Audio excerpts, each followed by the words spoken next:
Well, you'll have to forgive the noise from a retail shop alarm currently having gone off, but you can certainly tell I'm in the city. Bath on Tap is taking a look today at what is probably the oldest commercial street in Bath. There's archaeological evidence to prove that there was as much Roman activity in this area outside the city walls as there was around the Roman baths and temple. Hayes family-run furniture store was planning an extension back in the 1990s to their site at the London Road corner leading to Walcot Street. Then construction work came to a halt when Roman remains were discovered. So the work stopped for 2.5 years. So though it was annoying to me, I had to get involved and interested in what they were doing. And the exciting thing was that we had all the temples and the baths in the centre of town, and for the first time they actually found where the people lived. And this was most interesting. There was, we even found a baby buried in the wall where he died at home. One path had been repaired 9 times, so it was quite a long period. And the Bath Archaeological Trust team were quite excited in what happened here. For a minute I wondered whether they'd have to put a roof over it and I'd never build, but they recorded it over that period and allowed me to go ahead with the job. We have kept finds, and Helen from the Roman baths set up a display here showing some of the finds, but the rest I gave to them.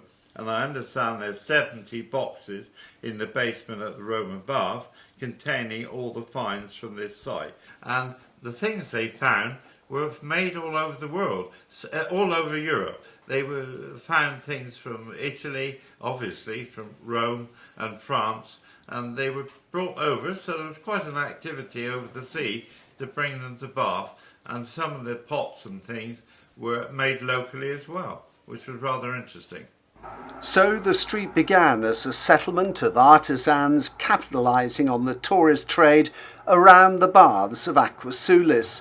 Nothing's changed much in 2,000 years, with a group of enterprising people trying to make a living. There's a new street banner campaign to attract shoppers during these difficult times, designed by a lady trading on Walcot who's an independent stationery designer. I'm the secretary of the Walcot Street Traders Committee. So I also run Meticulous Ink, and we do calligraphy, design work, and we do letterpress printing. So I was able to do the design work for it as well. So I created a sort of motif or logo for the street, and we, together with Cassie and with the rest of the committee, we came up with a sort of a brand, if you like, of recognisable colours that we could use to promote the street. You chose blue as a background colour. I would describe it as a teal. Oh, sorry. But it's cool, it's fresh, it's positive. Was there any reason you went for that colour? Well, we wanted it to be vibrant, but obviously we know the historical element of Bath and of the city, so we felt that kind of nice bright teal contrast with the really bright orange to add a bit of joy and a bit of positivity as well. Do you traders need a bit of joy at the moment? We definitely could do with a bit of joy, I think. It's been hard on everybody. We've seen a few shops disappear, which has been really sad. And everyone is in the same boat, especially in the retail sector, and having to fight, really. We're all fighting to remain here and to remain busy and to sustain our businesses. So it's been really nice coming together and knowing that other people are in the same situation and being able to contribute to the street and do something about it. What's special about Walcot Street for you? For me, it is a bit of a hub for independent shops, and I mean there are lots of makers on the street. So there's textiles, and there's glass makers, there's us printers, there's ceramics, there's lots and lots of different things on the streets. Some things maybe don't change, because 2,000 years ago this street was full of artisans. Yeah. And it's wonderful that it has that historical element to it, and that we're still here, we're still making on the streets. And yeah, I think it would be awful to see that disappear. And that is the thing that's different about Walcot Street, is that historical element, and we're still here, we're still making, we're still small makers and small artisans doing our thing. Walcot has always been known as an area that draws artists and creativity.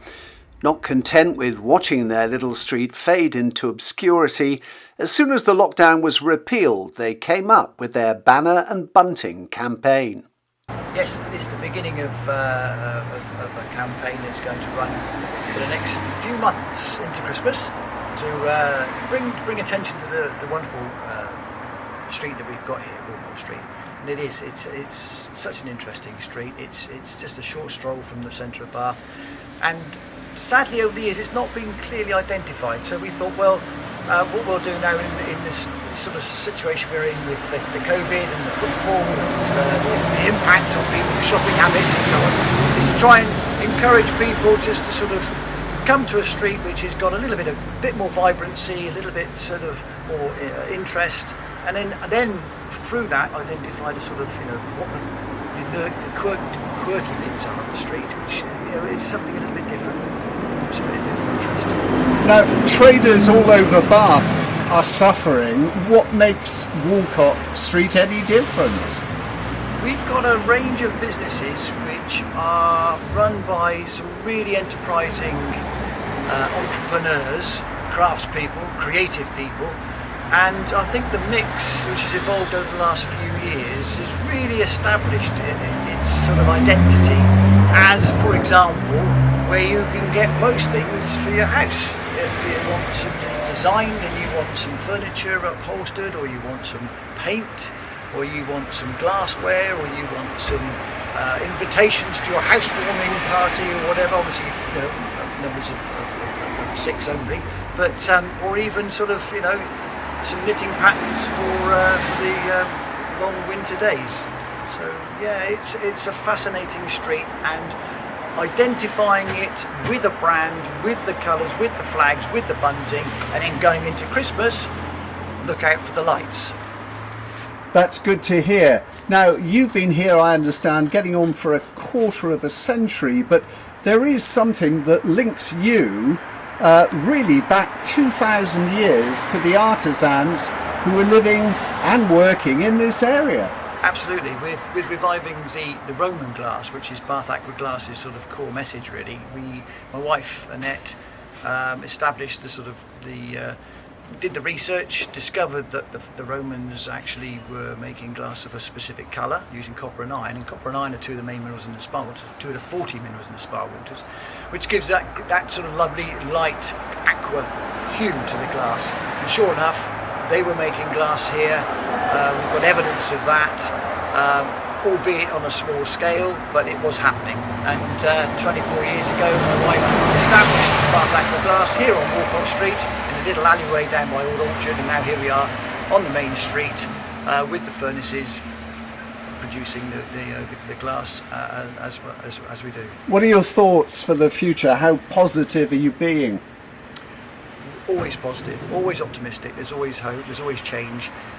In any city, there's always people coming and going, businesses coming and going, new ideas, creative ideas. And I think what we've got here is a sort of real base of creativity and and fascinating sort of new businesses that are coming on board. And hopefully we can encourage youngsters who perhaps are at the Bath Spa University doing their design courses, finishing off, they can look at the ideas on Walcot Street, look at space on Walcot Street where they can actually establish themselves perhaps as an incubator business amongst all the established artisans like ourselves at Bath Aqua Glass.